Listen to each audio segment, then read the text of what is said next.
The night is dark and full of theories. What if the White Walkers attacked during Robert's rebellion? What if while the realm tore itself apart in civil war, the real enemy marched south? Let us explore the depths of it in this video.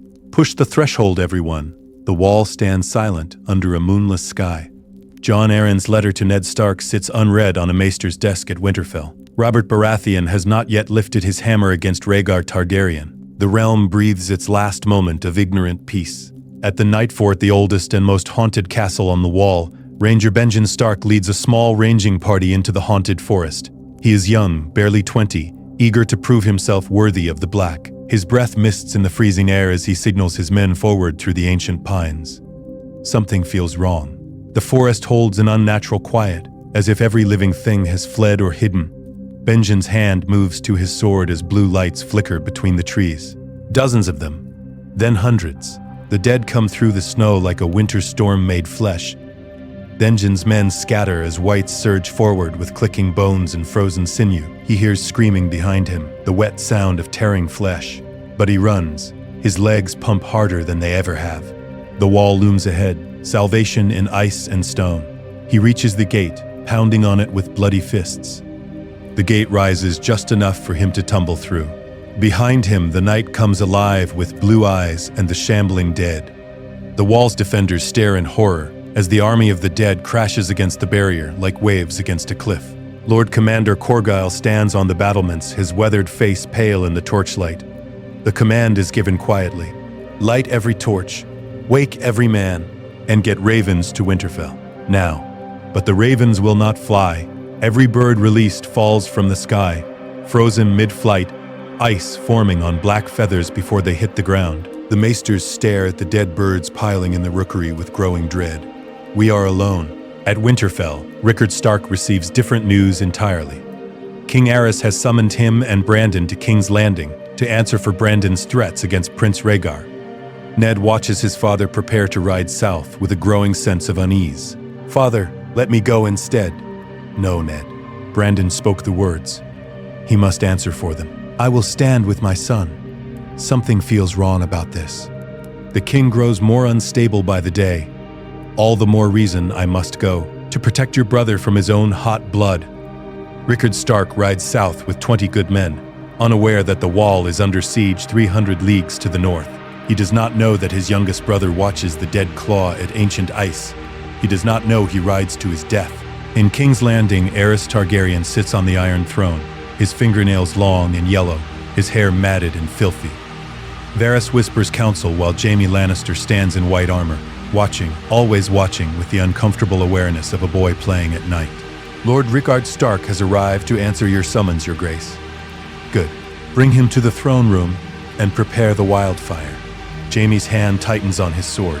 He is 17, idealistic, still believing the songs about honor and justice. He does not yet understand what he will be forced to witness.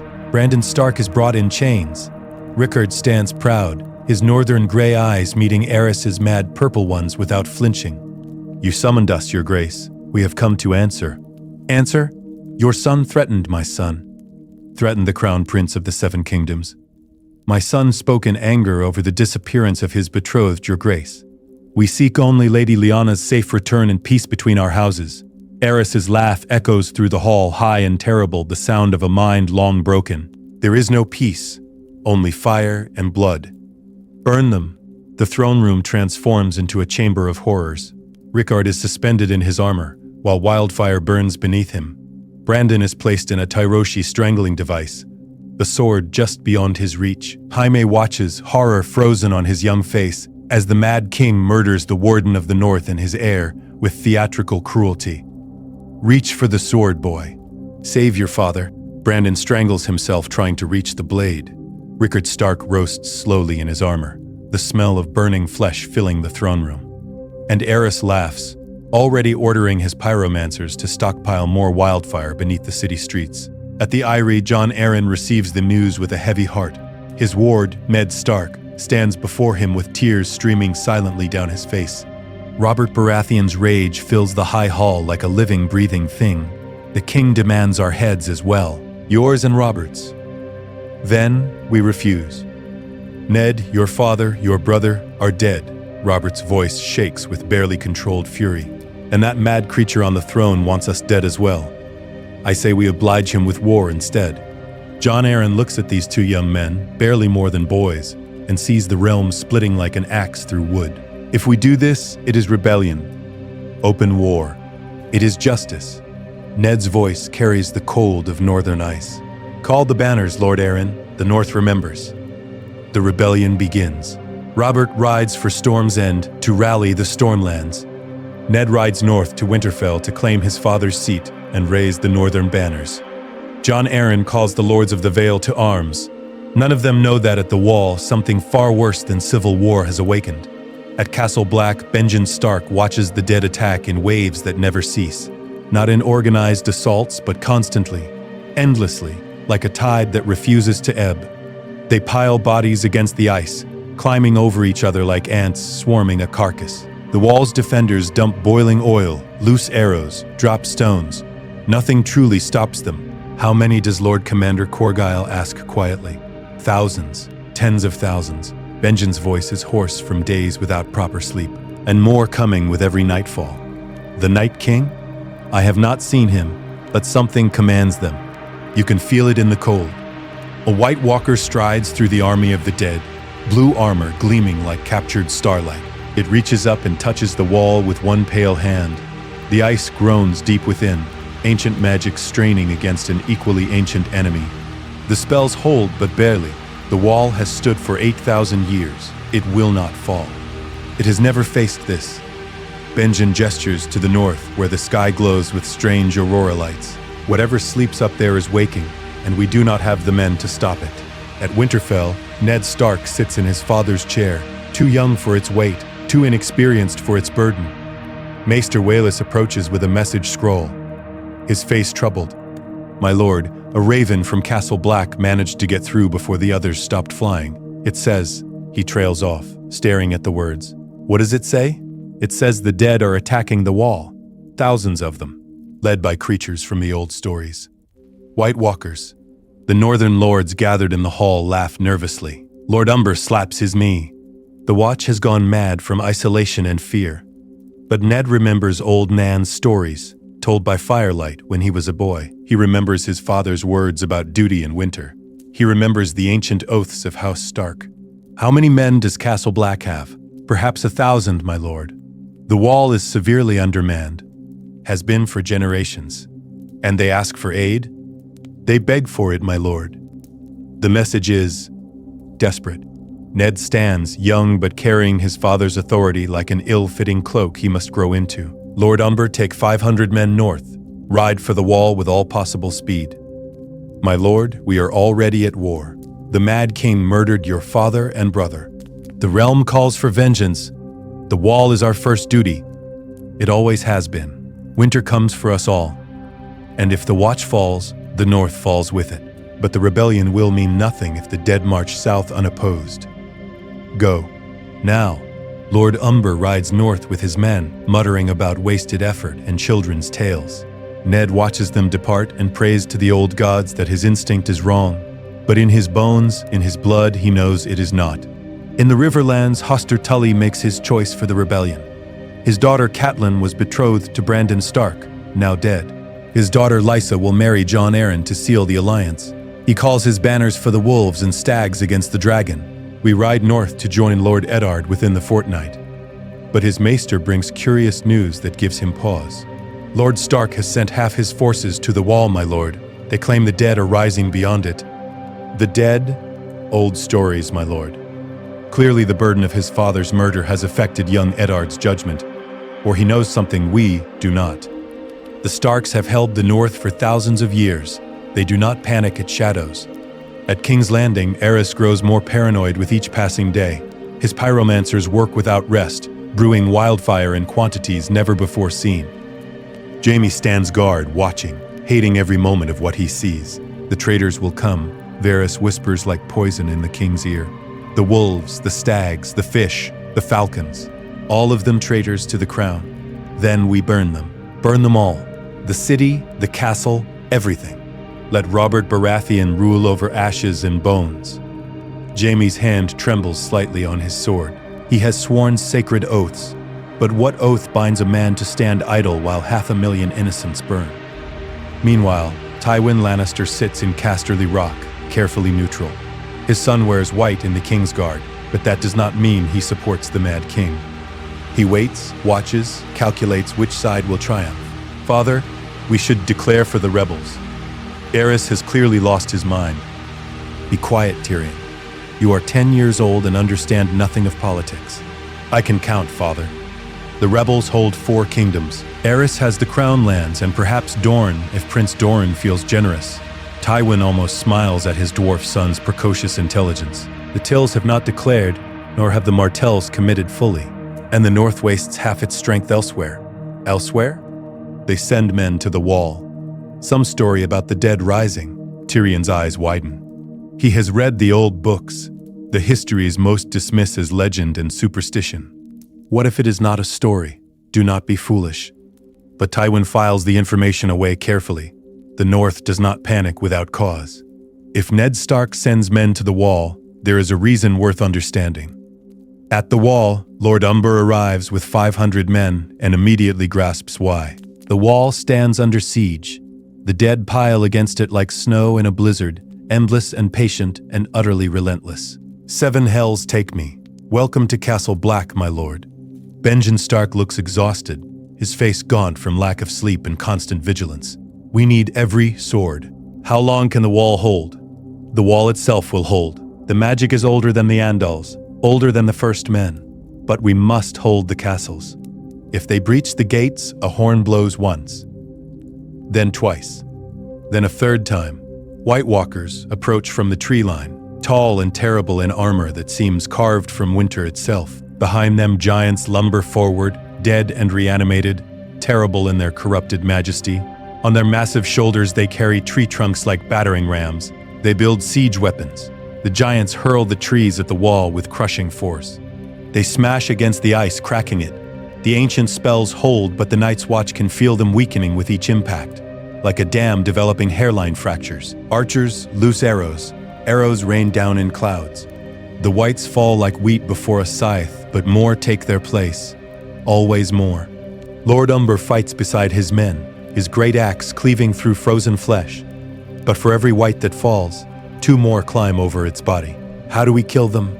Fireworks. Dragonglass if we had it. Valyrian steel, but few possess such blades. Then we are doomed. Not yet. The wall still stands. But for how long? That is the question no one dares speak aloud. In the Riverlands, Rhaegar Targaryen rides at the head of the royal army. He is not the dreaming poet anymore. His father's madness has forced him to take the field, to lead men to war against rebels with legitimate grievances. He knows what Aerys did to Rickard and Brandon. He knows it was murder, not justice. We march to meet the rebels at the Trident. My prince, Sir Arthur Dayne, speaks quietly as they ride. Your father's actions cannot be defended. Even among loyalists, there is discontent. I know, Arthur. I know. But he is still my father. Still the king. For how long? If you win this war, what then? Rhaegar is silent. He has thought of deposing Aerys, of calling a great council. But war has come, and war simplifies everything into binary choices, victory or death. We will address that matter when we prevail. But at night in his tent, he dreams. Dreams of ice and snow and darkness spreading from the north like a plague. Dreams of blue eyes and the darkness, and a great enemy that makes civil war seem petty and meaningless. He wakes, shaking. Lyanna. She waits at the Tower of Joy in Dorne, pregnant with his child, protected by 3 of his finest knights. He wonders if he has made the right choices. He wonders if any of this matters, if the dreams speak truth. At Storm's End, Robert Baratheon drills his men with savage, focused intensity. Faster, harder. The enemy comes, and by all the gods we will meet them with steel and fury. Stannis watches his brother with quiet concern. Robert, you must rest. You will exhaust yourself before battle. I will rest when Rhaegar is dead, when Aerys is dead, when justice is served for Ned's family. The North sends half its forces to the wall, I heard. Robert spits. Foolishness. We need every man here. What if Ned is right? What if something truly threatens the wall? Then the wall will hold, as it has for 8,000 years. Our war is here, brother, with the living, not with ghost stories. But Stannis is not convinced. He has heard the old tales, and Ned Stark does not strike him as a man who frightens easily. At Dragonstone, Sir Willem Darry prepares contingencies for Queen Rhaella and Prince Viserys. He can feel the realm tearing apart. He can sense Aerys's madness metastasizing like a cancer through the kingdom. When the rebels win, they will come here. Then we flee before they arrive. Rhaella holds her swollen belly protectively. My child will not die in Robert Baratheon's war. Where shall we go, Your Grace? The free cities. Bravos, perhaps? Anywhere the rebellion cannot reach. A storm rages outside Dragonstone, lightning splitting the sky in jagged branches. On the mainland, armies march toward their fate, and at the wall the dead march south with patient, inevitable purpose. The Battle of Summerhall comes first. A skirmish, truly, but brutal and bloody. Robert Baratheon crashes through Targaryen loyalists like a hammer through parchment. His warhammer crushes armor and bone with equal terrible efficiency. The men chant his name like a prayer. For Ned, for the North, for justice and vengeance. He does not know that in the far north, Lord Umber is dying. Does not know that Castle Black has fallen after a week of constant siege. Does not know that the Night's Watch retreats to East Watch in the Shadow Tower, abandoning their ancient headquarters to the enemy. Benjen Stark fights his way through the chaos, a dragonglass dagger clutched in one hand, a torch in the other. He has learned to kill White Walkers now. But there are too many Whites, too many of the others striding through the carnage like winter-given form. Fall back to the boats, to Eastwatch. They flee across the narrow channel, watching Castle Black burn with cold blue fire that gives no warmth. The Night King stands on the wall itself, and where his feet touch the ice, cracks spread like spiderwebs. The ancient spells woven into the wall 8,000 years ago begin to fray. We must warn the realm. The ravens will not fly. Something prevents them. Then we ride. I need volunteers. Fast horses, brave hearts. Someone must reach Winterfell. Every man volunteers. Benjen chooses 10. The best riders with the swiftest horses. Ride as if the realm depends on it, because it does. They ride south in a desperate race against the spreading cold. At the Trident, the armies gather like storm clouds before lightning strikes.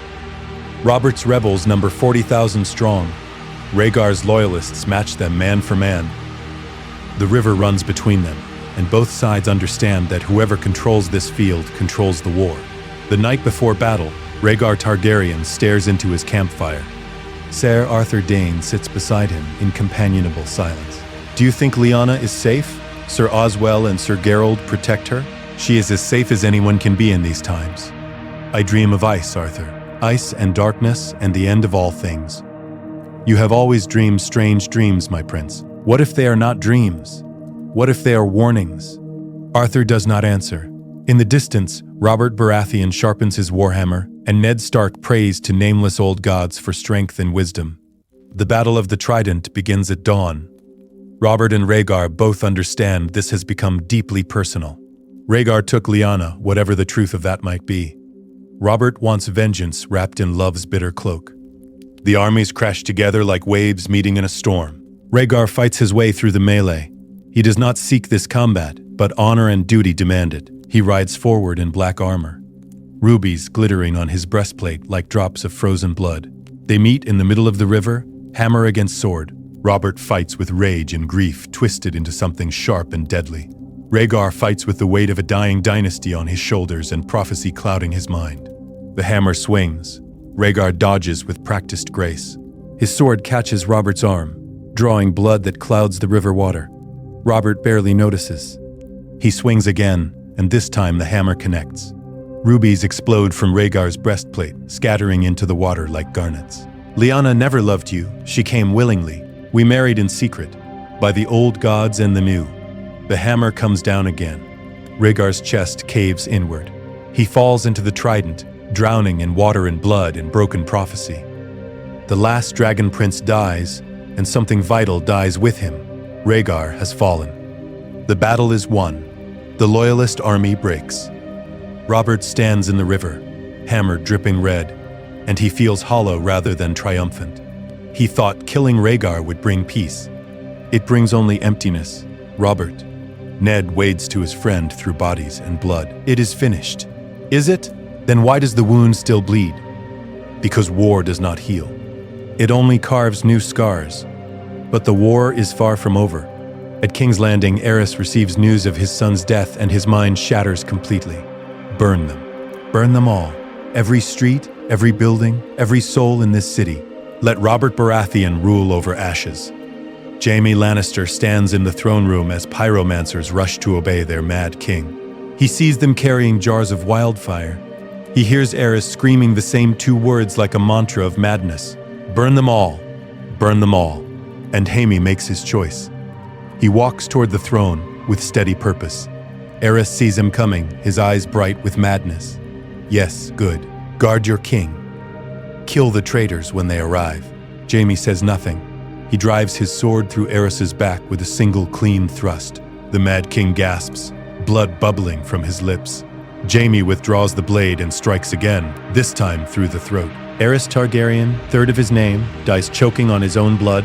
Jaime sits on the Iron Throne, blood on his golden armor, and waits for judgment. When Robert and Ned arrive, they find the Kingslayer on the throne, looking young and lost and stained with regicide.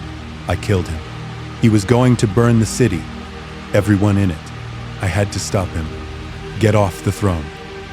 Jaime stands immediately, suddenly looking very much like a boy who has done something terrible and necessary. The throne is yours, Robert. I want no part of it. Ned stares at the body, at the blood, at the young knight. You broke your oath. I saved 500,000 lives. Jaime's voice hardens slightly.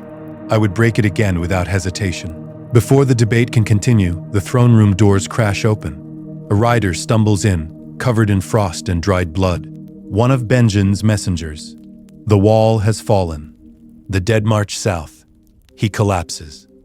Ned rushes to him, but the man is dying, frozen from within. His last words are barely a whisper. Thousands. So many thousands. The throne room falls silent. Robert looks at Ned. Ned looks at Robert. The Kingslayer looks at both. What does he mean, the wall has fallen? Ned's face has gone pale as northern snow. It means we have been fighting the wrong war. In the north, Benjen Stark watches from Eastwatch as portions of the wall collapse.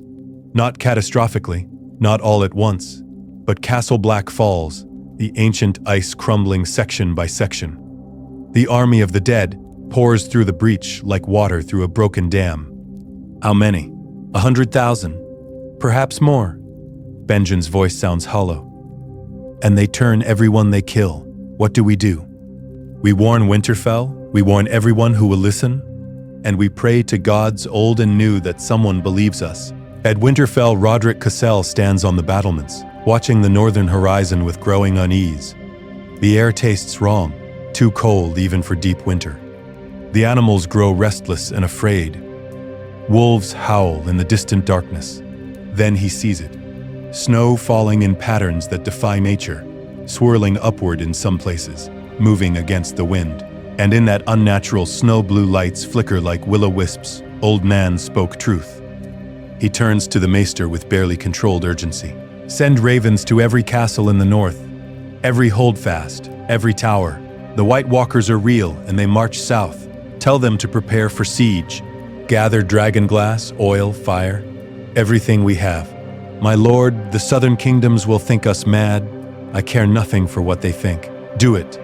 The ravens fly south carrying news that will reshape the realm. At King's Landing, Robert Baratheon is crowned king in a ceremony that feels rushed and graceless. He stands in armor rather than royal finery, wearing a crown that sits heavy and uncomfortable on his brow. There is no joy in it, only grim necessity. Ned approaches after the ceremony, a raven scroll in his hand. From Winterfell, the wall has fallen at Castle Black.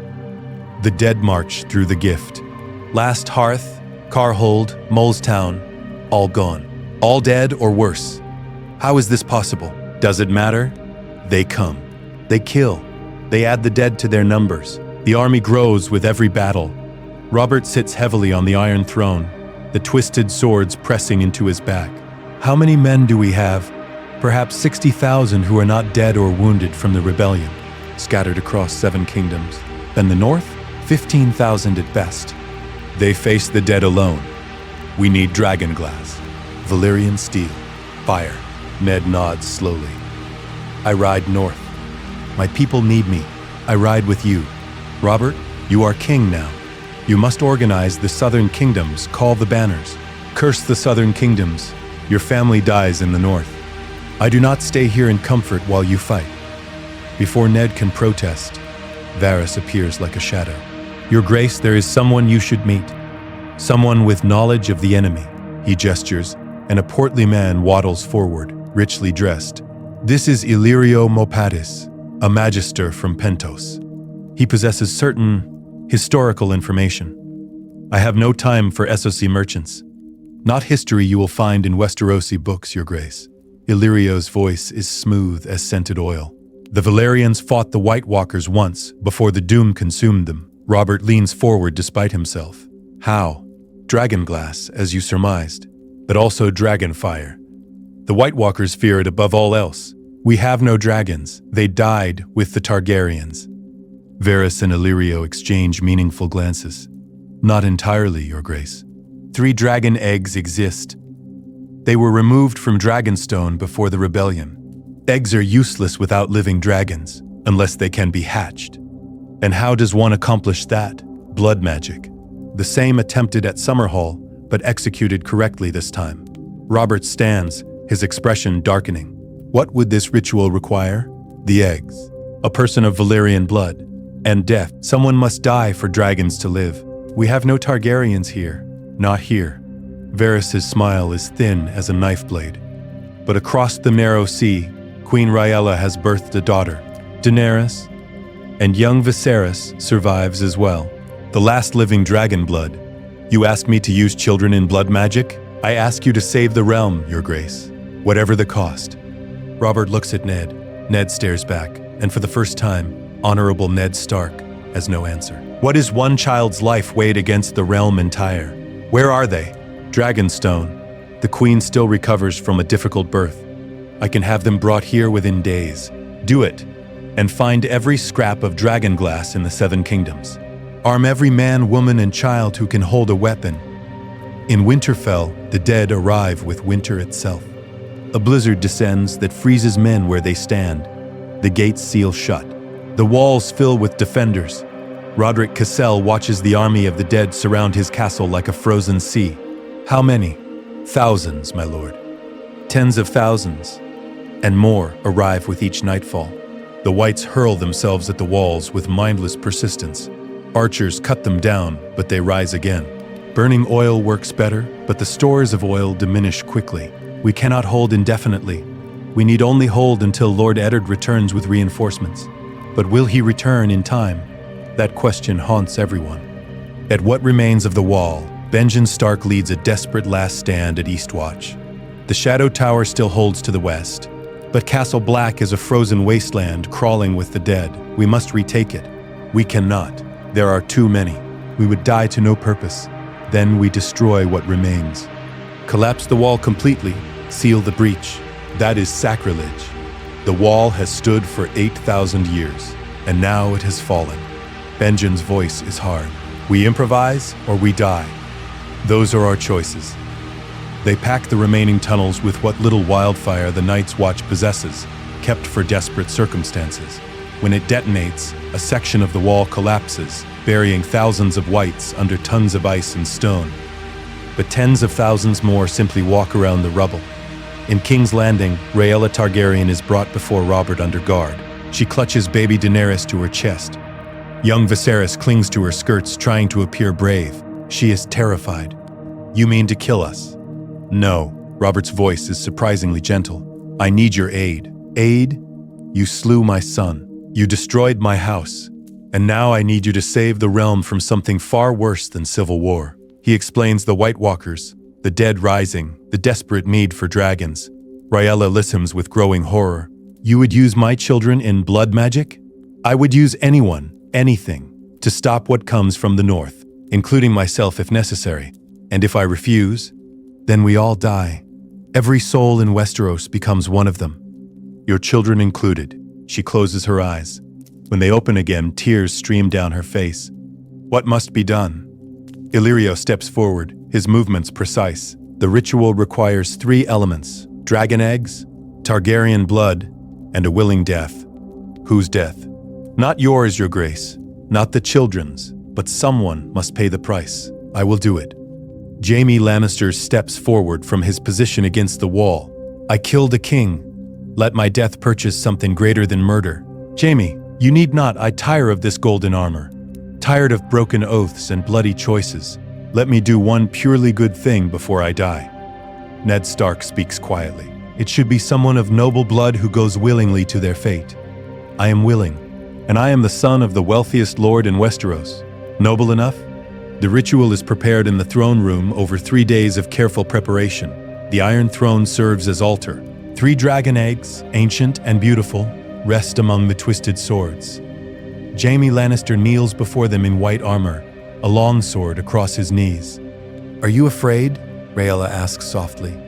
Terrified, but I have done terrible things in my life. Perhaps this balances the scales? The ritual begins at midnight. Rhaegar cuts her palm with a Valyrian steel dagger, letting blood drip onto the eggs. Viserys does the same, his small hand trembling but steady. Baby Daenerys cries as a single drop of her blood joins theirs. Jaime speaks words in ancient Valyrian, taught to him by Illyrio, words that sound like fire given voice and form. Then he takes the sword in both hands and drives it through his own heart. He dies quickly. His blood pools around the eggs, steaming in the cold throne room. For a long moment, nothing happens. Then the eggs begin to crack, with sounds like breaking stone. The hatching is violent and terrible. Fire erupts from the shells, consuming Jaime's body entirely, consuming the pooled blood. The heat is so intense that guards stumble backward. Robert shields his eyes, but Ned watches, transfixed by horror and wonder. The fire fades gradually. 3 dragons emerge, tiny but perfect. One is black with red eyes like garnets, one is green with bronze, one is cream and gold. Daenerys stops crying. The black dragon crawls to her tiny hand and nuzzles it gently. By all the gods, Robert breathes the words like prayer. It worked. They are small, Ned observes practically. How long until they can fight? Years, Illyrio says. Dragons grow swiftly, but not that swiftly. We do not have years. Months at best. Then we fight with what we have. Dragon glass and fire, and desperate courage. Word spreads across the realm like wildfire through dry grass. Dragons are reborn. The dead march south. Every lord must choose, prepare for winter, or pretend it is not coming. Tywin Lannister chooses preparation. Whatever else he may be, he is not a fool. Dragonglass. I want every mine in the Westerlands searched, every ruin explored. The first men used it extensively. We will find it. Father, Jaime is dead. Tyrion's voice is small and broken. For all Tywin's coldness, Jaime was the golden son, the heir, the favored child. I know, Tywin's voice cracks just slightly, betraying emotion beneath stone. He died so dragons could live. He did what I raised him to do. He saved our house by saving the realm, by dying for Targaryens, by dying for the living against the dead. For the first time, Tyrion sees his father as something more than cold ambition. There are tears in Tywin's eyes, quickly blinked away. In Dorne, Oberyn Martell receives the news, and his reaction surprises everyone. The Dead March? And we waste time mourning old grievances? Elia and her children are gone. We cannot change that truth. You would forgive the Lannisters? His brother asks carefully. I would survive. Revenge means nothing if we are all frozen corpses walking in an endless winter. Dorne mobilizes its forces. The Desert Kingdom has little experience with snow and ice, but they have spears and fire, and Oberyn Martell, who has faced death in 100 forms and laughed at each one. At Highgarden, the Tyrells debate their course. The North invents threats to gain southern gold and southern men for their own purposes. And if they speak truth, Olenna Tyrell's voice cuts through the discussion like a blade. If the dead are real and we do nothing, what then? We cannot base strategy on children's tales, grandmother. Can we not? The Starks have held the North for 8,000 years. They built the wall, they remember things we have forgotten. I say we aid them. Mace Tyrell, for once, listens to his mother's counsel. We will send food and supplies, but not men. Not yet. You are a fool, Mace. But very well, send the food. And pray the dead eat slowly enough for your cowardice to not doom us. The southern armies gather at Winterfell slowly. Too slowly. Ned Stark arrives to find his castle under siege, the dead surrounding it like a frozen ocean. But he brings hope. 40,000 men, Robert Baratheon at their head, and 3 infant dragons in a reinforced cart, kept warm by braziers. Ned, Roderick Cassel shouts from the walls. Thank the old gods. Open the gates. We break through now. The southern army crashes into the dead from behind. It is not a battle but a slaughter, chaotic and brutal. The whites are endless, but fire and dragonglass prove effective. Men with obsidian-tipped spears cut through them. Wildfire burns them by the hundreds. Robert's warhammer crushes skulls, frozen or not. He fights like a man with nothing left to lose, with everything to prove.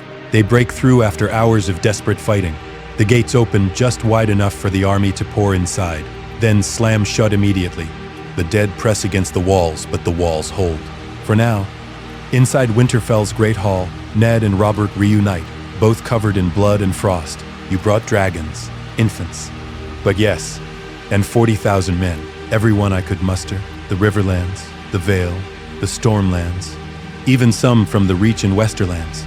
Tywin sent dragonglass and gold. Tywin Lannister, his son died to hatch these dragons. He takes it personally. Ned looks out at the army of the dead surrounding them. We cannot win by defending. There are too many. They grow stronger, while we grow weaker. Then what do you propose? We ride north. Find the Night King. Kill him. That is suicide. Do you have a better strategy? Robert does not. Neither does anyone else. They plan the expedition over the next few days while the dead besiege Winterfell. 100 men, the finest warriors in the realm. Ned Stark, Robert Baratheon. Benjen Stark, who rode south to join them. Oberyn Martell, who came north seeking glory and purpose. Young Jorah Mormont, desperate to prove his worth. And dozens more, each knowing they likely will not return. We will not all come back. Ned states the truth plainly. Probably not, Robert agrees. But if we kill the Night King, perhaps the rest fall. Perhaps the army simply collapses. That is speculation built on hope. It is all we have. Rhaegar volunteers to bring the dragons despite their youth. They are too small to fight effectively. They are dragons. They will understand what must be done. The night before departure, Ned writes letters. To Catelyn, who he is meant to marry. To Jon Arryn, who raised him as a son. To everyone he loves. Robert writes nothing.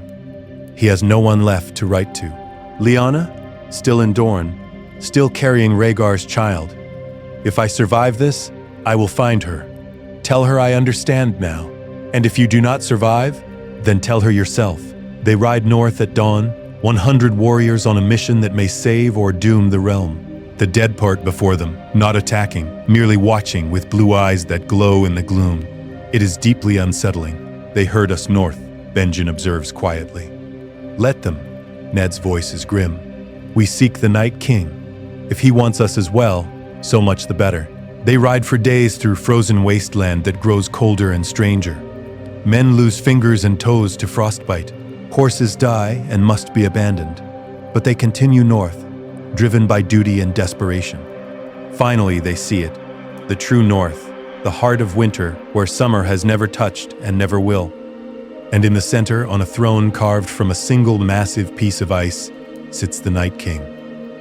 He waits for them, as if this meeting was always inevitable. White Walkers stand in a circle around him, 12 ancient beings in armor like frozen starlight. Whites number in the thousands but do not attack. This is to be a formal combat, a test of strength and will. The Night King stands slowly, impossibly tall. His presence like winter given consciousness and malice. You come to die. We come to end you. Robert steps forward, hammer in hand. You and your frozen army. You cannot end winter. I am winter. I am the long night. I am eternal. Everyone dies. Even you. The Night King's smile is the most terrible thing Robert has ever witnessed. Then let us see which of us speaks truth. The battle erupts like a storm breaking. Whites surge forward.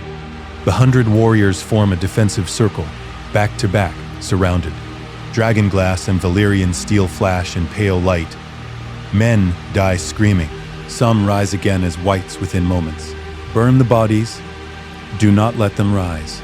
They pour oil on their own fallen and set them alight. a horror necessary for survival. Robert fights his way toward the Night King through the press. A white walker blocks his path, ice sword gleaming. Robert's hammer shatters the blade, shatters the walker. It explodes into ice crystals, and every white it created collapses instantly. Kill the walkers. They command the whites. The warriors focus their attacks. Benjen drives his dragonglass dagger through a walker's eye. Oberyn, quick as a viper, spears another through the throat. Jorah's Valyrian steel sword Longclaw cleaves through ice armor. But more walkers keep coming, and more men keep dying. Ned fights beside Robert, ice singing its lethal song. The Valyrian steel blade cuts through walker armor like parchment. But there are 12 walkers, and only a handful of Valyrian steel weapons. We are being overwhelmed. Then Rhaegar arrives with the dragons, small and brave. They are barely the size of large dogs. But they breathe fire, and fire is hope. The black dragon bathes whites in flame. The green dragon clears a path through the dead. The cream and gold dragon circles the Night King himself, breathing fire. The Night King raises one pale hand. The dragon's fire stops in mid-air, frozen solid. Gods preserve us. The Night King hurls the frozen fire back like a spear. It strikes the cream dragon. The poor creature falls, frozen solid before it hits the ground, and shatters on impact. Rhaegar screams in anguish. Viserys, who came against all advice, cries out, "No." The boy runs forward, and the Night King reaches for him with casual cruelty, but Rhaegar throws herself between them. The Night King's ice blade pierces her chest. "Mother." She falls, her blood steaming in the frozen air. The Night King looks confused for the first time, as if dragon blood burning him is unexpected. Ned sees the opening. Robert, now. Robert charges. The Night King turns, but not quickly enough. The warhammer, heated red in dragonfire moments before, crashes into the Night King's chest. The Night King screams, a sound like glaciers calving. Cracks spread across his body, blue light blazing from within. For the living, Robert swings again. For the realm, the Night King staggers but does not fall. The cracks spread, but he remains standing, impossibly resilient. You cannot kill winter. The Night King drives his ice blade toward Robert's heart. Ned throws himself forward, ice intercepting the blow. The Valyrian steel holds, barely, against the ancient ice magic. Robert swings a third time. The hammer connects with the Night King's head. More cracks, more blue light, but still he stands. The remaining White Walkers advance, surrounding them. The Whites press closer. The 100 warriors are now fewer than 50, exhausted and wounded. This is not a victory. This is a stalemate at best. Then the black dragon, Daenerys' dragon, dives at the Night King's face, breathing fire directly into his eyes. The Night King screams again, clawing at his face. Robert swings one final time with all his strength. The hammer crushes the Night King's chest completely. The ancient being staggers, cracks spreading like lightning across his entire body. But he does not shatter. Not completely. Instead, he falls to one knee, wounded grievously but not destroyed. You cannot win. The Night King raises his hand. The temperature drops further. More whites rise from the snow around them, fresh corpses reanimated. The wounded warriors are surrounded, exhausted, bleeding. Ned grabs Robert's arm. We must retreat. Now, we cannot win this today. Robert stares at the kneeling Night King, so close to death but still alive, still dangerous. We had him. We almost had him. Almost is not enough. We go now or we die here. They retreat, fighting every step. The Whites press them hard. More warriors fall. Benjen carries wounded Viserys. Oberyn guards their rear, his spear a blur. They fight their way south, leaving 30 men dead behind them. The Night King watches them flee from his throne of ice. Wounded but alive, patient as winter itself. You will return, and I will be waiting. They return to Winterfell broken and bloodied. Of the 100 who rode north, only 40 survive. Robert carries Rhaegar's body wrapped in his cloak. She was a queen. She deserves a queen's funeral. They burn her in the Targaryen way, the 2 surviving dragons breathing their small fire over her pyre. Viserys stands beside Ned Stark, watching his mother burn, his face a mask of grief. What happens now? The boy asks quietly. Now we prepare. We wounded the Night King but did not kill him. He will recover. He will come south, and we must be ready. And me? What happens to me? Robert kneels before the child, exhausted and bloodied. You are the last male heir of House Targaryen. By some rights, you could claim the throne. I do not want the throne. I want my mother back. I know. Robert's voice is gentle. But we do not get what we want. We get what we survive. You will be Lord Viserys Targaryen, Ward of the Crown. When you are grown, you will have Dragonstone. You will rebuild your house. Not as kings, as lords who serve the realm. Honorable lords who remember what we fight for. And my sister? She will be a princess. Protected and honored. I swear it on my life. Viserys looks at this man who killed his brother, who destroyed his family, who now offers him a future. I accept. The realm begins the slow process of preparation. The dead are burned to prevent reanimation. The wall is reinforced with new spells, stronger wards, more garrisons. The Night's Watch is reformed with volunteers, not criminals. Ned Stark marries Catelyn Tully to cement the alliances. Robert marries a Tyrell for political necessity. Tywin Lannister mourns his golden son and names Tyrion his heir, shocking the realm. He is a dwarf, my lord. He is a Lannister, and he is brilliant. That is sufficient. The dragons grow, fed on sheep and cattle. Within a year, they reach the size of horses. Daenerys Targaryen, barely able to walk, has a dragon that would die for her. Viserys cares for the other with solemn dedication. Jon Snow is born in Dorne, Lyanna's son, by Rhaegar. When Robert learns the truth, he does not rage. He is too tired for rage. Bring the boy north.